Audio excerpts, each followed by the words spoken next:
Finally tonight, as promised, a special comment on Mr. Bush's smear today of MoveOn.org, and in a larger context, his smear of criticism of his own political frontmen. With the president behaving a little more than usual, like we'd all interrupted him while he was watching his favorite cartoons on the DVR, stepped before the press conference microphone, and after sidestepping most of the substantive issues, like the Israeli raid on Syria, in condescending and infuriating fashion, produced a big wow political finish that indicates certainly that if it was not already, the annual Republican witch hunting season is underway. I thought the ad was disgusting. I felt the ad was an attack not only on General Petraeus, but on the U.S. military, and I was disappointed that not more leaders in the Democrat Party spoke out strongly against that kind of ad. And that leads me to come to this conclusion, that most Democrats are afraid of irritating a left-wing group like MoveOn.org, or more afraid of irritating them than they are of irritating the United States military. That was a sorry deal. First off, it's Democratic Party, sir. You keep pretending you're not a politician, so stop using words your party made up. Show a little respect. Secondly, you could say this seriously after the advertising mugging of Senator Max Cleland, after the swift voting of John Kerry.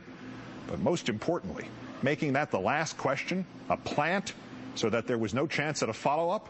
And so nobody could point out, as Chris Matthews did so incisively a week ago tonight, that you were the one who inappropriately interjected General Petraeus into the political dialogue of this nation in the first place.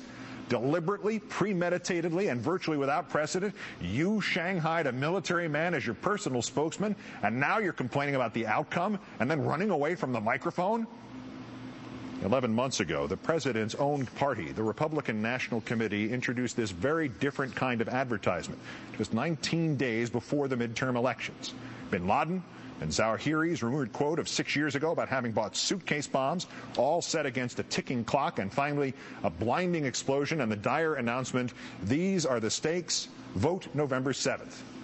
That one was okay, Mr. Bush. Terrorizing your own people in hopes of getting them to vote for your own party has never brought as much as a public comment from you. The Republican hamstringing of Captain Max Cleland and the lying about Lieutenant John Kerry, those met with your approval. But a shot at General Petraeus, about whom you conveniently ignore, it is you who reduced him from four-star hero to political hack. That merits this pissy, juvenile blast at the Democrats on national television. Your hypocrisy is so vast, sir, that if we could somehow use it to fill the ranks in Iraq, you could realize your dreams and keep us fighting there until the year 3000. The line between the military and the civilian government is not to be crossed.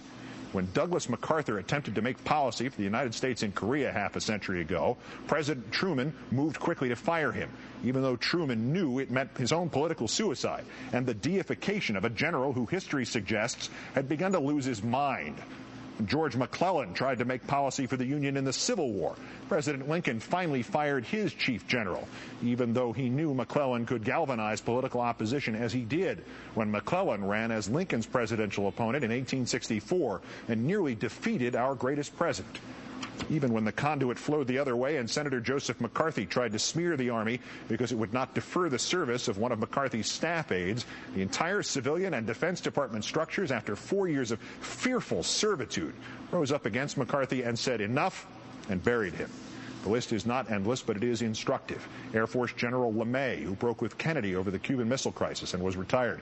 Army General Edwin Anderson Walker, who started passing out John Birch Society leaflets to his soldiers and was fired. Marine General Smedley Butler, who revealed to Congress the makings of a plot to remove FDR as president, and for merely having been approached by the plotters, was phased out of the military hierarchy. These careers were ended because the line between the military and the civilian is not to be crossed. Mr. Bush, you had no right to order General Petraeus to become your front man, and he obviously should have refused that order and resigned rather than ruin his military career. The upshot is, and contrary it is to the Move On advertisement, he betrayed himself more than he did us. But there has been in his actions a sort of reflexive courage, some twisted vision of duty at a time of crisis, that the man does not understand that serving officers cannot double as serving political ops is not so much his fault as it is your good exploitable fortune. But Mr. Bush, you have hidden behind the general's skirts. And today you've hidden behind the skirts of the planted last question at a news conference to indicate once again that your presidency has been about the tilted playing field, about no rules for your party in terms of character assassination and changing the fabric of our nation, and no right for your opponents or critics to as much as respond. That, sir, is not only un-American, it is dictatorial. And in pimping General David Petraeus, sir, in violation of everything this country has been assiduously and vigilantly against for 220 years, you have tried to blur the gleaming radioactive demarcation between the military and the political, and to portray your party as the one associated with the military and your opponents as the ones somehow antithetical to it. You did it again today, sir, and you need to know how history will judge that line you just crossed. It is a line, thankfully only the first of a series of lines, that makes the military political and the political military. It is a line which history shows is always the first one crossed when a democratic government in some other country has started down the long, slippery, suicidal slope towards a military junta. Get back behind that line, Mr. Bush, before some of your supporters mistake your dangerous and stupid transgression as a call to further politicize our military. Good night and good luck.